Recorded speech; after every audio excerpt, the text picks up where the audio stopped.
Last night, over dinner, my husband Mason called me desperate, average, and lucky he was bored enough to date me. His friends laughed. I didn't. He kept going until I poured my drink over his head and walked out. That was just the beginning. It happened at a new downtown restaurant Mason had been excited to show off. He wanted me to meet his old college friends, Dylan and Harper. At first, the evening felt normal. We ordered drinks, shared small talk, and Dylan asked an innocent question: how we met. I smiled, ready to tell the story. But Mason jumped in before I could, leaning back in his chair with that smirk he gets when he thinks he's being clever.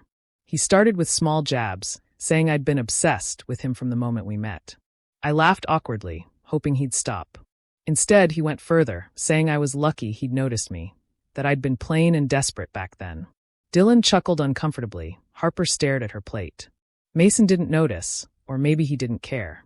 The insults rolled out like he'd been saving them for this moment.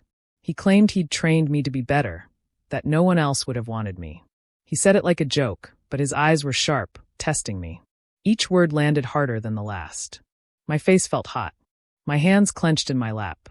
I tried to change the subject, but he raised his voice, making sure his friends heard every word. She was so average before me. Honestly, I did her a favor. Dylan laughed again, this time louder, maybe to fill the silence. Harper finally muttered, "Mason." But he waved her off. Something inside me broke then, not in a fragile way, but in a clean, sharp snap. I reached for my glass of wine, stood up, and tipped it right over his perfectly styled hair. The liquid ran down his face and shirt. He froze, blinking in shock. Dylan's mouth dropped open. Harper gasped. I didn't say a word. I placed the empty glass on the table, picked up my bag, and walked out. My legs felt steady, but my heart was pounding so hard it echoed in my ears. The night air hit me, cool and sharp. I stood on the sidewalk, breathing in slowly, my hands still trembling. I could hear Mason calling my name from inside, but I didn't turn back. In that moment, something became very clear. This wasn't just about a bad night or a cruel joke. It was about every little cut he'd made over the years, the way he chipped away at me until he thought there was nothing left. I pulled out my phone, scrolled past his name, and put it away. He wouldn't see it yet, but I had already decided. Mason had just started a game. He didn't know I was going to win. I walked quickly to my car, not caring that I'd left Mason sitting there, dripping with wine. My phone buzzed before I'd even closed the door. His name lit up the screen over and over. First calls, then texts. I didn't read them. I tossed the phone into the passenger seat like it was burning my hand. The city lights blurred past as I drove, my mind strangely calm but my body still tense. I could almost hear his voice even without picking up, sharp, angry, layered with that false charm he used when he wanted to pull me back in. Every vibration from my phone was like a tap on my shoulder, but I kept my eyes on the road and my hands on the wheel. When I reached home, the air inside felt heavy. I locked the door, dropped my bag, and turned on every light in the living room. It was ridiculous, but I needed brightness. I sat on the couch, staring at the door, listening for the sound of his car pulling into the driveway. In my head, I pictured him storming in, demanding an explanation, twisting the night's events so he could be the victim. Minutes passed. Then an hour. Nothing. The house stayed quiet except for the soft hum of the refrigerator and the faint tick of the wall clock. I kept my phone face down on the coffee table, but every so often it would light up, buzzing again.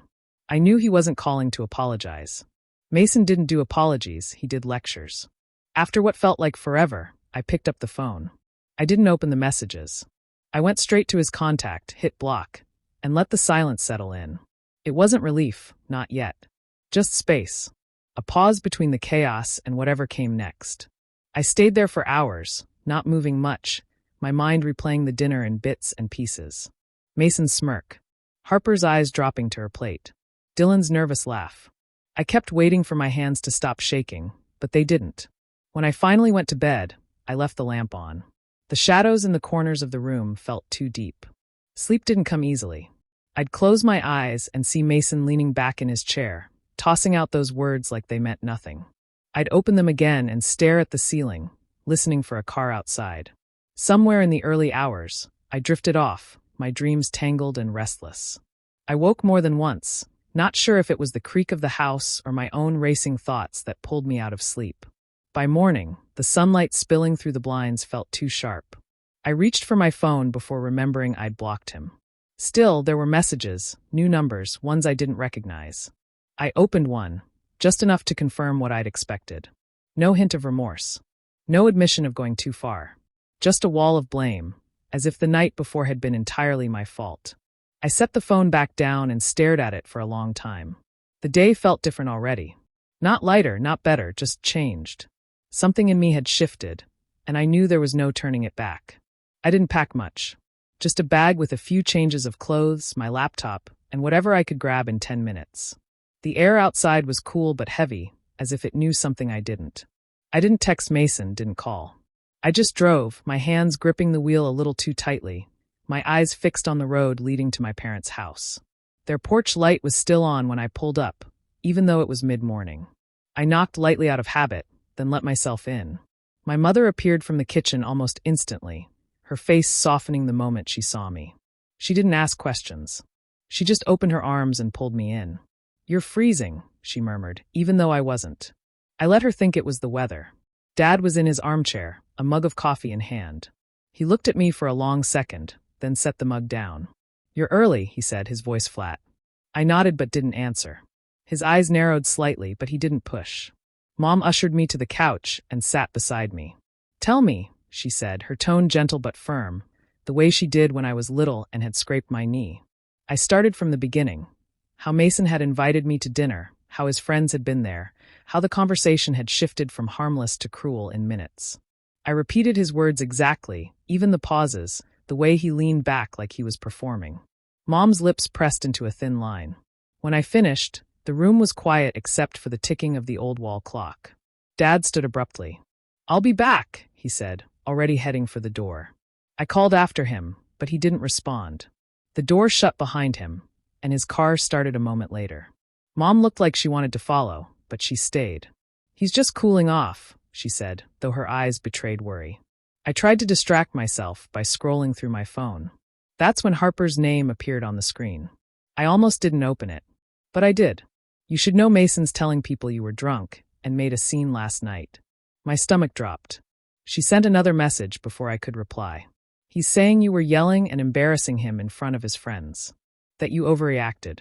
I stared at the screen, the words blurring for a moment. Mason was fast.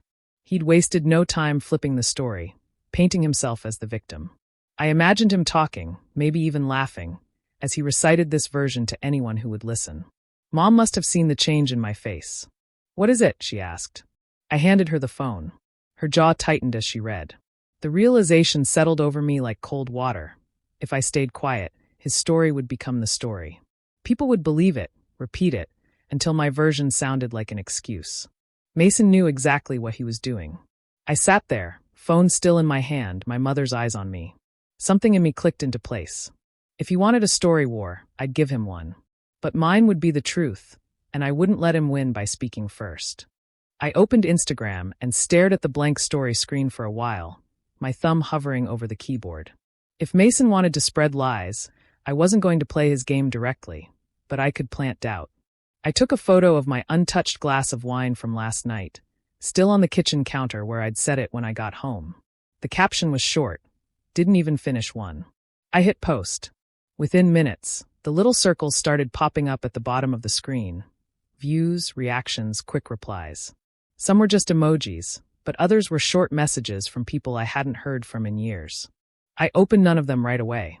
Instead, I took screenshots of every single one, making sure the usernames and timestamps were clear. My phone's gallery filled with image after image, a digital paper trail in case things went further. The house was quiet except for the low hum of the fridge. Then I heard the crunch of tires on gravel. Dad was back. He came in without a word, hanging his jacket by the door. His expression was unreadable, but his jaw was tight. Before I could ask where he'd been, another set of headlights swept across the window. "Mason." My chest tightened. Mom looked at me, then at Dad. He stepped closer to the door, just as Mason was already knocking. Loud, sharp, impatient. Dad opened it only halfway. "We need to talk," Mason said, his eyes flicking past Dad to find me on the couch. "You can talk from there," Dad replied, voice low. Mason ignored him and stepped forward. "You embarrassed me last night. I came here to give you a chance to apologize before things get worse." His tone was steady, but his eyes were cold. I stayed seated, my hands gripping the phone in my lap. Apologize? For what? You humiliating me in front of your friends. That's not what happened, he snapped, glancing toward Mom as if expecting her to back him up. You were drunk, yelling. I wasn't drunk, I cut in. And I have proof. I tapped my phone deliberately, letting him see the screen light up. Something in his face shifted, irritation flashing through. You're twisting this, and I'm not going to let you ruin my...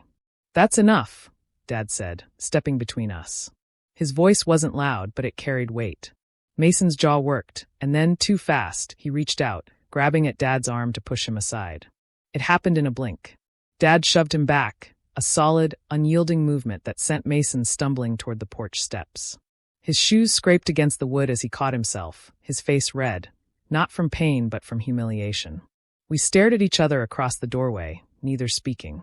Finally, Mason straightened his jacket and said, You'll regret this. His voice was quieter now, but not calm, coiled tight like a threat he wasn't ready to release. Then he turned and walked toward his car, each step clipped and rigid. The headlights cut across the yard, then disappeared into the night, leaving the house in silence again. Dad closed the door and locked it. No one spoke for a moment. The air in the room felt different, charged, heavy, but also certain. Mason had left, and for the first time, I felt like the ground under me might be steady enough to fight back. I shut the guest room door and slid the lock into place, the quiet click oddly satisfying. My phone buzzed on the nightstand, an almost constant vibration that seemed to fill the small space. At first, the messages were the same, short demands to talk, questions about where I was, the occasional "you're blowing this out of proportion." Then the tone changed. The words sharpened, his patience gone. Long paragraphs about my immaturity and disrespect. I kept the screen dim, reading only enough to recognize the pattern. Mason wasn't trying to fix anything. He was trying to wear me down. When he realized I wasn't answering, the calls started again, this time from numbers I didn't know. I blocked each one until blocking felt like swatting at flies. His voice even slipped into a voicemail from an unknown number, the same calculated rhythm. First soft, then sharp, then quiet menace at the end. By late afternoon, I'd had enough. The idea had been sitting in the back of my mind all day, waiting for me to admit it. I needed to get my things. Clothes, documents, anything I didn't want in his hands if things turned uglier. The drive to our apartment was short, but my hands stayed tight on the wheel the whole way. I half expected his car to be parked out front, but the space was empty. Inside, the air was stale, like no one had been home in days. I moved quickly, pulling my suitcase from the closet and filling it with whatever I could reach. Shirts, jeans, shoes, no sorting, just grabbing. When I passed the dresser, my eyes landed on a silver frame. Our wedding photo. Both of us smiling, both pretending. I picked it up, stared for a second, then set it face down on the table. The sound of the front door opening froze me. Footsteps crossed the entryway, slow and deliberate. Mason's voice followed, low and controlled. I knew you'd come here. I didn't answer, just zipped the suitcase and lifted it from the bed. When I stepped into the hallway, he was leaning against the wall, blocking the path to the door. You can't just take off and expect. He cut himself short when I kept moving. Move, I said, my voice flat. He smiled, but it wasn't friendly. Not until you stop acting like this is all my fault. His arm came up, resting across the doorway like a barricade. I shifted the suitcase to one hand and stepped closer. Do you want me to call your mother and tell her exactly what you said to me in front of your friends? That made him flinch, small but enough. His hand dropped from the doorframe. I slid past him, keeping my eyes forward, my suitcase bumping against the wall. Don't think this is over, he said behind me, but I was already at the door, pulling it open to the daylight outside. The air felt different when I stepped out, lighter, sharper. I didn't look back as I walked to the car, unlocked it, and shoved the suitcase inside. When I pulled away, the apartment shrank in my rearview mirror until it was just another box of shadows I had no intention of returning to. The call from Dylan came just after lunch. I almost didn't answer. His name on my screen felt too connected to Mason. But something in me said to hear him out. His voice was low, as if he didn't want anyone overhearing. Look, I don't know what's going on between you two, but Mason's been saying some pretty wild stuff. Not just the drunk thing. He's telling people you've been unstable for months. That you've been breaking things, screaming at him for no reason. I sat there, phone pressed to my ear, letting the words hang. "And you believe that?" I asked. There was a pause. "No. I was there last night. You weren't drunk. But some people are buying it." He's telling it like it's the truth. The call ended quickly. He didn't want to be caught talking to me. Minutes later, a new text came in. "Harper. I can't say much. But Mason's planning something." I called her immediately, but she wouldn't pick up. Another message appeared. "Don't ask." I'm not getting in the middle. I tossed the phone on the bed, but the restless energy wouldn't leave. If Mason was building a story, then I needed to build mine. Only mine would be backed up with proof. I opened my screenshots folder and scrolled through every text, every voicemail transcription, every DM he'd sent in the last 48 hours. The anger, the guilt-tripping, the veiled threats, they were all there in black and white. It took an hour to arrange everything chronologically, trimming nothing, adding nothing. Just his words. I attached the files to a single message. The text I wrote to go with it was short, stripped of any emotion. For anyone hearing rumors about me, here are Mason's own messages from the last 2 days. Draw your own conclusions. If he denies any of this, I'll release the rest. I sent it to everyone, family, mutual friends, people who'd been at the dinner, even a few of his coworkers. The little delivered check marks popped up one by one, then the read notifications started rolling in. The responses came fast and uneven. My sister's reply was instant. I knew something was off with him. A college friend sent back nothing but a shocked emoji. My aunt texted, "This doesn't look good for either of you." One of Mason's groomsmen wrote, "Wow. Didn't think you'd go public." Some didn't reply at all. Others defended him outright, their loyalty clear. But the silence from certain people I knew had always been in his corner, was telling. Then Dylan sent another message. He's furious. But people are starting to question things. I put the phone down and let the words settle. This wasn't over, not even close. Mason would come back harder, I knew that. But for the first time since this started, I felt the balance shift. Just slightly, but enough to know he no longer owned the narrative. The room was still, the only sound the faint hum of the fridge down the hall. My phone buzzed again, but I didn't rush to check it. Whoever it was, whatever came next, I was ready to meet it head-on. It started with numbers I didn't recognize. First 1, then 3, then 6 in a single day. Each time I let it ring, then blocked it. But as soon as one was gone, another appeared. The voicemails were worse, half of them empty, the other half his voice, muttering or laughing, always sounding too close. When I stopped listening altogether, the accounts began. A fresh Instagram handle with no profile picture, sending me, "Just talk to me" messages. A Facebook request from a name I didn't know, but the moment I opened the profile, I saw the slip, a background photo of his car. I kept ignoring him, but he started showing up again. Always at my parents' house, never calling first. The first time, he stood at the edge of the porch, trying to act calm. The second time, he pounded on the door until Dad stepped outside. By the third visit, his words were clipped, his movements sharper. Each time he left, it was faster, angrier. Then one afternoon, his friend Nick showed up instead. He was holding a white paper bag, grease spots already forming on the sides. "Brought donuts," he said, as if this were a peace offering in some playground dispute. I didn't open the door. "You can leave them there." He hesitated. "Come on, you two just need to talk. He's really stressed." "I'm not eating anything from him." I cut in.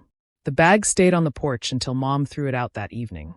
The legal part began soon after.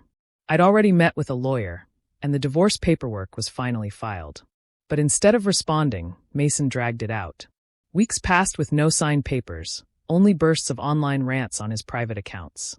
Screenshots found their way to me, posts about false accusations, manipulative spouses, the kind of vague venom meant to rally his side without naming me outright.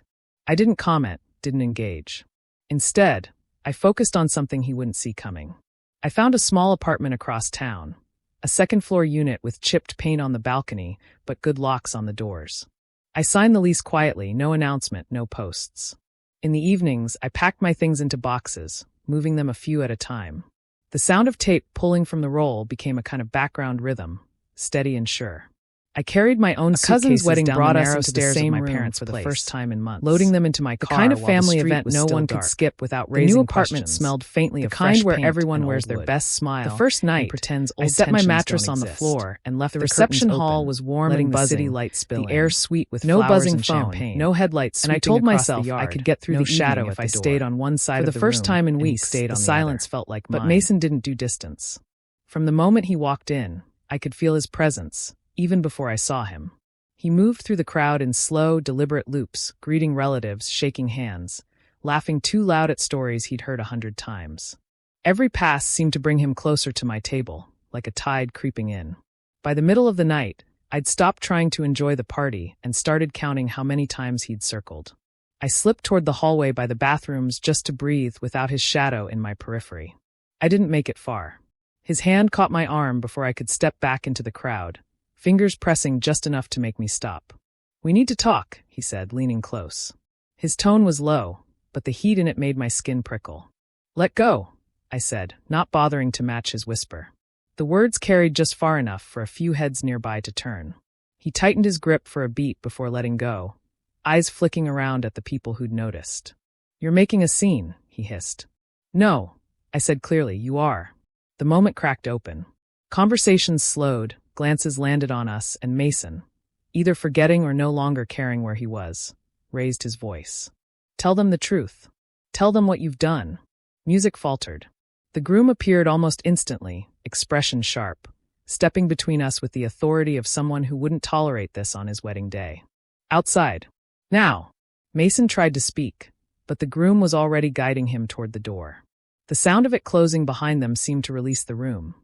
The band picked up a slower song, guests leaned toward each other to whisper, and the party carefully stitched itself back together.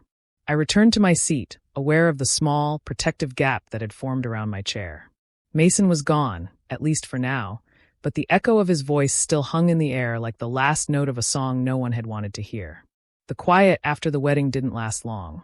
It was like Mason had been saving all the noise he couldn't make that night, storing it up until it burst online. A tag notification popped up on my phone first thing in the morning, his name bold and unavoidable. He dragged me into a public rant, tagging not just me but my parents, cousins, even old family friends I barely spoke to. The words scrolled on, accusations, half-truths, and flat-out lies, each one sharper than the last. By midday, screenshots were already spreading through every corner of the family network. My messages filled with a mix of concern, gossip, and the occasional backhanded, "I just think you two should talk." Some people reached out quietly to say they were on my side. Others hit like, "on his post," as if I wouldn't notice. The legal process should have been winding down by then, but Mason had found new ground to fight on, ridiculous, petty ground. He refused to settle because he wanted the blender. And the couch. The couch we'd bought on clearance 3 years ago that sagged in the middle. "Fine," I told my lawyer. "He can have them both." The next morning, I packed up everything that belonged to him. Shirts he'd left behind, his chipped coffee mugs, and yes, the precious blender. With my dad's help, we loaded the couch into the back of a borrowed truck. But instead of taking it to his apartment, we drove to his mother's house. Her porch was shaded and wide enough to hold it all. We arranged the boxes neatly, the couch pressed against the railing. I didn't knock, didn't leave a note. I just walked back to the truck and got in. As we pulled away, I saw the lace curtains in her front window shift, but no one came out.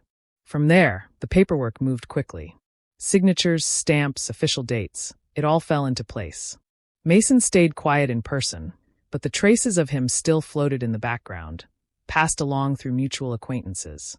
Each time, the story seemed smaller, the audience less interested. By the time the final documents arrived, his circle had thinned. The friends who once stood beside him had faded from his photos. The comments under his posts were mostly strangers. What little noise he made online felt hollow now, the echo of someone talking to a room that had emptied while he wasn't looking. And for the first time in months, my phone stayed silent. Not just from him, silent in a way that felt like breathing without weight on my chest. The move into my new apartment brought a kind of quiet I hadn't realized I craved. It wasn't perfect. Sometimes the vibration of my phone or a knock at the door still made my pulse spike. But the fear didn't come with it anymore. Those reflexes were fading, leaving only stillness. Every so often, someone would send me a screenshot of something Mason had posted. Cryptic lines about betrayal, long captions under old photos, all steeped in self-pity. I never replied, never even let myself form a response in my head. Let him keep writing for the few who were still willing to read. Some friends stayed, others didn't. The ones who remained never asked me to explain again. They'd seen enough. My parents rarely brought him up, but their support was constant in quiet, practical ways. My dad fixing the leaky kitchen tap, my mom leaving extra groceries on my counter without asking if I needed them. We didn't need to talk about Mason anymore. There was no grand moment of closure, no dramatic ending to tie the story up neatly. What came instead was a slow, steady relief. I could wake up, make coffee, and move through my day without being watched, questioned, or second-guessed. The absence of his voice, his presence, his grip, it was enough. In the end, Mason lost the one thing he'd always believed he owned, me. And there was nothing left for him to control but his own echo.